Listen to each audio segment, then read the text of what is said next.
조갑제TV 시청자 여러분 안녕하십니까. 2020년 11월 23일 오후 2시입니다.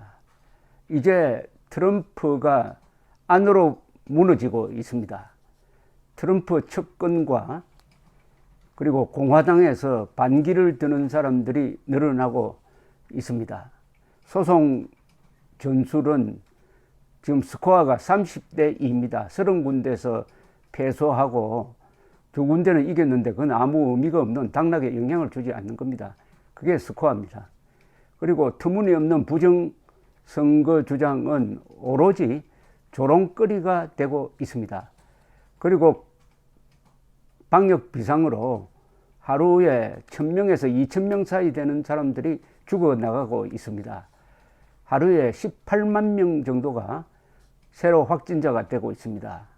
하루에 새로 입원하는 사람이 6만 명, 7만 명 이렇습니다. 그래도 트럼프는 계속 주말에 골프를 치고 있습니다. 미국 사람들이 이건 해도 너무한다 하는 생각으로 이제 뭉친다면은 공화당 민주당이 아니라 미국 사람 전체가 들고 일어나 가지고 트럼프를 응징하지 않을까 하는 생각이 듭니다.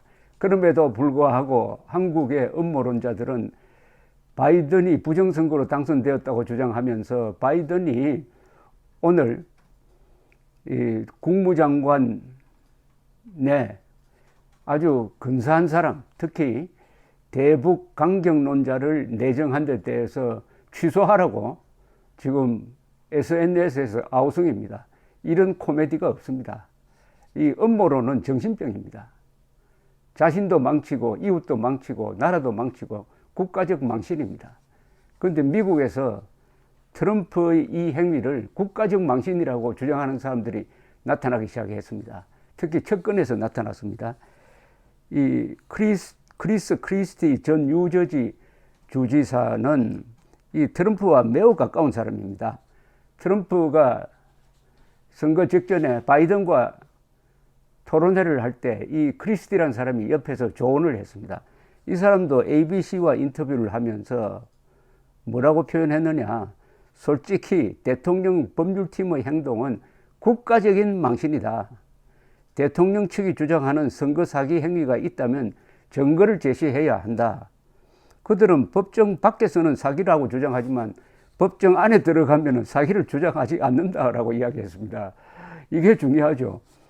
지금 SNS에서 떠돌고 있는 부정선거의 증거라는 것은 전부 다 거짓말입니다. 제가 전부 다라고 하는 이유가 있습니다. 그들이 주장하는 게 단 하나라도 사실이면은 이 부정선거가 맞아요. 예컨대 서버가 사기용 서버라고 한다든지 뭐 워터마크가 우편 투표지에 찍혀 있었다든지 하는 이게 전부 다 거짓말인데 이런 거짓말을 기자들 앞에서는 하는데 막상 법정에 가서는 그런 거짓말을 안 해요. 법정에서 선서를 하고 거짓말을 했다가는 어떻게 됐냐면은 이 위정죄로 감옥에 갑니다.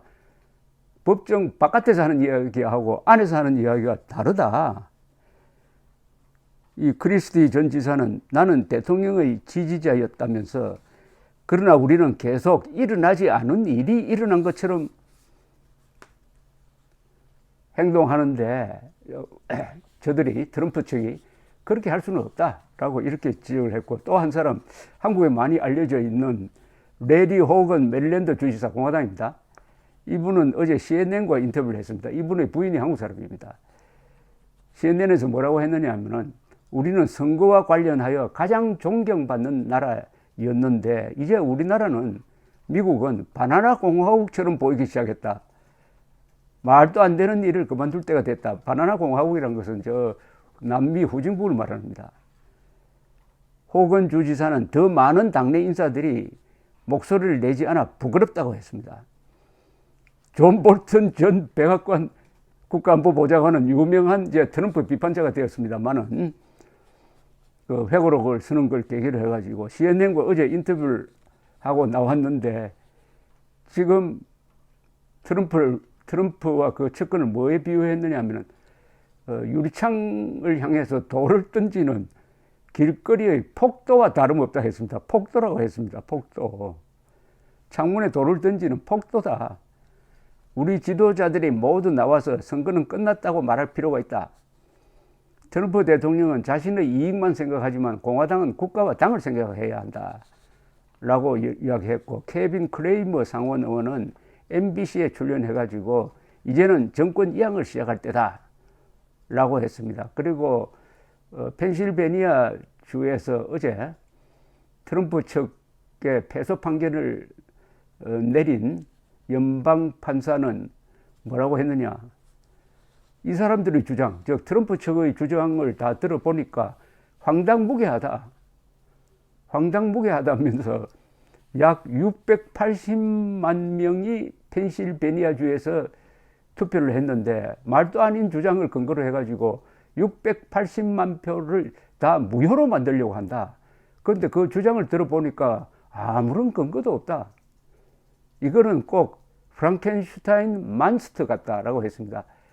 프랑켄슈타인 영화를 보시면 알겠지만은 어떤 과학자가 프랑켄슈타인을 이 괴물을 만들어냅니다. 어떻게 만들어내느냐 하면은 이 사람들 시신을 이렇게 파가지고 그 서로 몸의 여기저기를 조합을 해가지고 이어 붙입니다. 말하자면 바느질을 해가지고 스티칭이라 그러죠. 바느질을 해가지고 프랑켄슈타인을 만들었다. 그건 뭐냐 하면은 이들의 법정에서 하는 주장이 여기저기 끼워 맞춰가지고 음모론이라는 프랑켄슈타인을 하나 만들었다.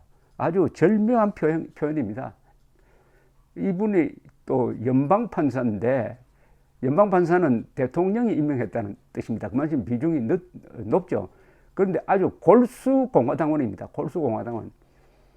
이 사람이 이런 준엄한 판결을 내리니까 펜실베니아주의 공화당 상원의원, 공화당입니다. 공화당 상원의원이 또 성명을 발표해가지고 트럼프의 이 법적 투쟁은 다 소진되었다. 이제는 바이든을 대통령 당선자로 인정하고 빨리 인수인계해야 된다. 축하해야 된다. 축하한다. 그리고 바이든 해리스 당선을 축하한다라고 이렇게 선을 딱 꺼버리고 말았습니다. 그래도 트럼프가 잘못했습니다. 인정하겠습니다 하고 나올까요? 나오지 않을지도 모르고 나올지도 모릅니다. 왜냐하면은 세상이 이렇게 대세를 만들어서 흘러갈 때는 한 개인의 의지가 별로 의미가 없게 됩니다. 더구나 오는 1월 20일이면은 백악관을 나가서 수십 건의 소송과 수사에 대응해야 할 아주 어려운 처지에 있는, 이제는 거짓말이 안 통하는, 더구나 대통령이 트윗을 날리니까 그걸 기자들이 받아 쓰지, 대통령을 그만두고 거짓말 트윗을 남기면은 누가 써주겠습니까? 이 트럼프의 하는 짓을 보면은 악마는 조롱을 견디지 못한다는 그 경구가 생각이 납니다. 완전히 본인이 사서 매를 맞고 사서 조롱을 당하고 있습니다. 프랑켄슈타인이 돼버렸는데, 좀 이것도 프랑켄슈타인도 트럼프에 비해서 하고 있는 짓에 비해서는 그래도 좀 봐주는 비유가 아닌가 생각됩니다. 생각해 보십시오. 세계에서 가장 많은 선거를 하고 그 선거 제도가 가장 잘 되어 있고, 그래서 미국의 민주주의가 그 출발점이 든든한 것입니다. 그런데 그 출발점을 무너뜨리려고 하는 수법이 그렇게 야비합니다.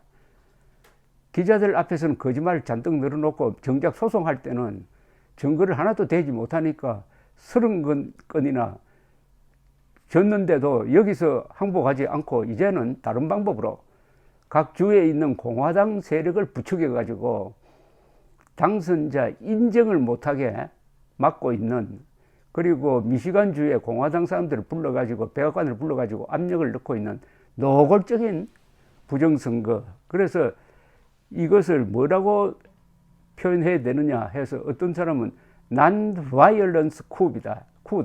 non-violence coup. 비폭력 쿠데타다. 비폭력 쿠데타다라는 명칭까지 만들었는데, 무엇보다도 프랑켄슈타인이라는 말이 근사합니다. 자, 한국의 이제 음모론자들이 이제 미국의 이 트럼프 앞에 줄을 섰다가 트럼프와 같이 망하게 생겼습니다. 트럼프라는 썩은 새끼줄을 잡고 인수봉 올라가려고 매달리다가 같이 줄이 끊어져서 같이 망하게 생겼습니다. 아주 잘 됐습니다. 잘 됐어요. 한국의 음모론자들은 그동안에 좌파와 싸우는 척하면서 실제로는 우파와 싸웠습니다. 좌파는 상대도 안 해주고 조롱만 할 뿐입니다. 중도에 선 사람들은 그냥 조롱거리 없습니다. 자기들 세상에서는 열심히 지금 트럼프 옹호를 하고 있는데 일종의 에코 챔버입니다. 에코 챔버.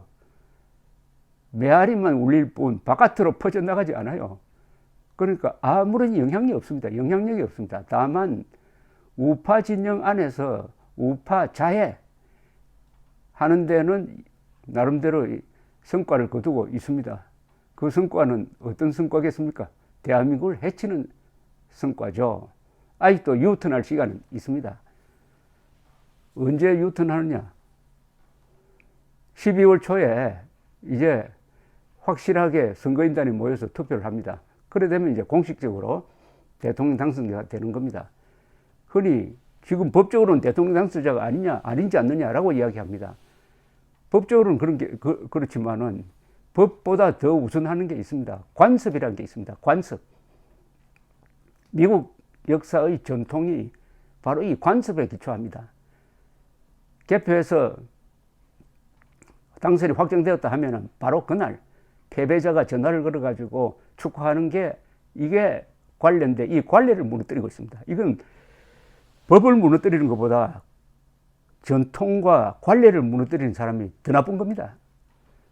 법도 관례 위에 서 있거든요. 그래서 바이든이 대통령 당선자가 맞습니다. 그게 미국의 전통입니다. 감사합니다.